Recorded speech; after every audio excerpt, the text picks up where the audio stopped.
Hi everyone, কেমন আছেন সবাই? আশা করি ভালো আছেন। তো আজকের ক্লাসে আমরা 24 নম্বর সৃজনশীলের সমাধানটা দেখবো। এর আগের ক্লাসে 23 নম্বরের সৃজনশীলটা দেখেছিলাম।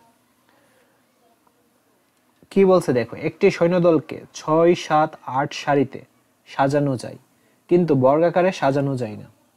আচ্ছা, প্রথম প্রশ্নে কি বলছে? 8 এর গুণনীয়কগুলো বের করো। এখানে 8 এর গুণনীয়কগুলো আমরা বের করব।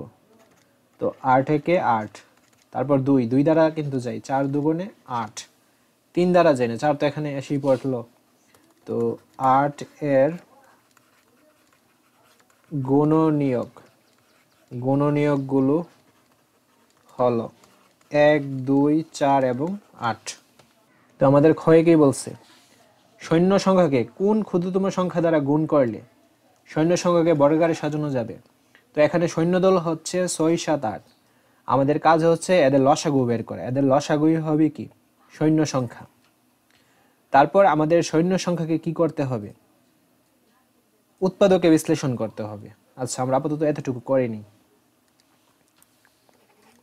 6, 7 ও 8 এর লসাগুই হবে নির্ণয়ে সৈন্য সংখ্যা। তো 6, 7 এবং 8 এর লসাগু করতে হবে। 2 দ্বারা যায়, 3 দুগুণে 6, 4 দুগুণে 8, 8 কিন্তু যায় না। তো আমরা লসাগুটা পেলাম কি? লসাগু 2, 3, 4 এবং 7 সবগুলো গুণ করলে হবে 168। এখন আমরা যে এই সৈন্য সংখ্যাটা 168 পেলাম, একে কোন ক্ষুদ্রতম সংখ্যা দ্বারা গুণ করলে সৈন্য সংখ্যাকে বর্গাকারে সাজানো যাবে? এর জন্য আমাদের কি করতে হবে? জোড়া তৈরি করতে হবে, অর্থাৎ উৎপাদকে বিশ্লেষণ করতে হবে। এখানে 168কে উৎপাদকে বিশ্লেষণ করি। 2 দ্বারা 168-র মধ্যে ভাগ যায় 84 দিয়ে, তারপর 84-র মধ্যে যায় 42 দিয়ে, দেন 2 দ্বারা যায় 21 দিয়ে, তারপর 3 দ্বারা যায় 3, 7, 21। সুতরাং 168। তো 2 কয়বার রয়েছে? 2 রয়েছে 3 বার, দেন 3 একবার, 7 একবার। একে আমরা জোড়া তৈরি করব, এক জোড়া। তারপর আর কিন্তু জোড়া তৈরি করা যাচ্ছে না, ঠিক আছে? আমরা এখানে লিখে দিব জোড়া করে। যেহেতু জোড়া করে যাচ্ছে না,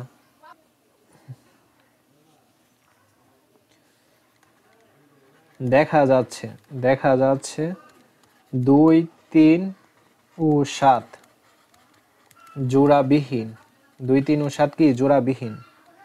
অর্থাৎ 2, 3 এবং 7 আমরা গুণ করে দিব, কত পাচ্ছি? 42। 42 দ্বারা, এখন 42 দ্বারা যদি 168কে গুণ করি, গুণ করলে যে সংখ্যাটা পাবো ওই সংখ্যা দ্বারা সৈন্য সংখ্যাকে বর্গাকারে সাজানো যাবে। তো 2, 3, 7 ইকুয়ালস টু 42 দ্বারা 168 সংখ্যাটিকে গুণ করলে সৈন্য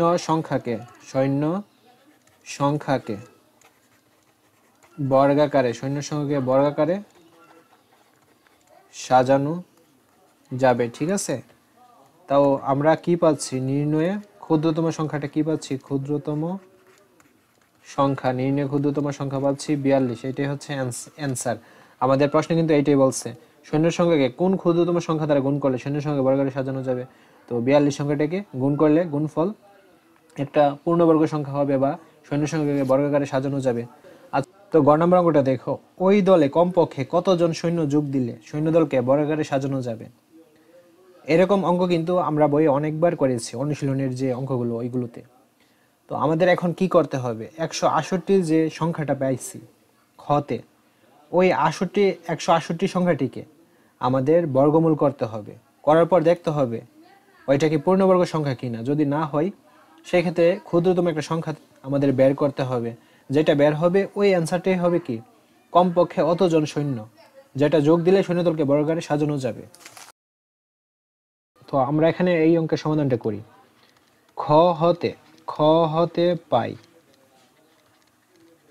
সৈন্য সংখ্যা কত? 168। এখন 168কে বর্গমূল করব। এই যে প্রথমে জোড়া তৈরি করলাম, 1 দ্বারা যাই, তো 1, 1, 1, তারপর 68 নামালাম, একে ডাবল হচ্ছে 2।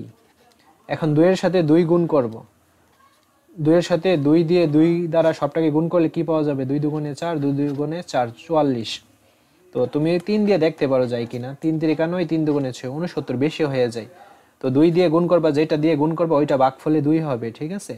তো 2 দিয়ে গুণ করলে হবে 22 কে 44। তো 68 থেকে 44 বিয়োগ দিলে হবে কত, 24। এখন 24 তো অবশিষ্ট আছে, তো অবশিষ্ট থাকলে তো সংখ্যাটা পূর্ণবর্গ হবে না, আমাদের পূর্ণবর্গ নিতে তৈরি করতে হবে। যেহেতু 24 অবশিষ্ট আছে, যেহেতু 24 অবশিষ্ট আছে, সুতরাং 168 সংখ্যাটি পূর্ণবর্গ, 168 সংখ্যাটি পূর্ণবর্গ সংখ্যা নয়, ঠিক আছে, পূর্ণবর্গ সংখ্যা নয়। তাই সংখ্যার সাথে, তাই প্রদত্ত সংখ্যার সাথে কোনো একটি ক্ষুদ্রতম সংখ্যা যোগ করলে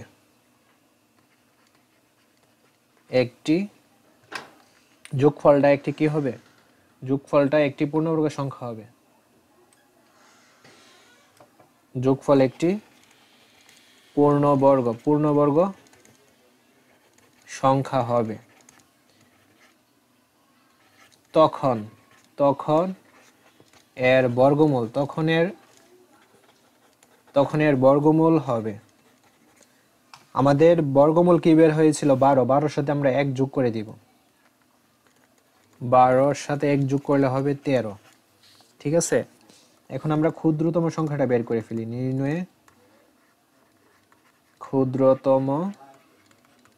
ক্ষুদ্রতম সংখ্যা 13 দুইবার গুণ হবে, ঠিক আছে, 13 দুইবার গুণ হবে এবং আমাদের প্রদত্ত সংখ্যাটা হচ্ছে 168, দুইটা 13 গুণ দিলে হবে 169, 168 বিয়োগ দিব, তো অ্যান্সারটা 1। তো আমাদের অ্যান্সারটা বের হয়ে গেছে। ওই দলে কমপক্ষে একজন সৈন্য যোগ দিলে সৈন্য দলকে বর্গাকারে সাজানো যাবে। উত্তরটা এভাবে ফিনিশিং লাইনটা টানবা। সুতরাং একজন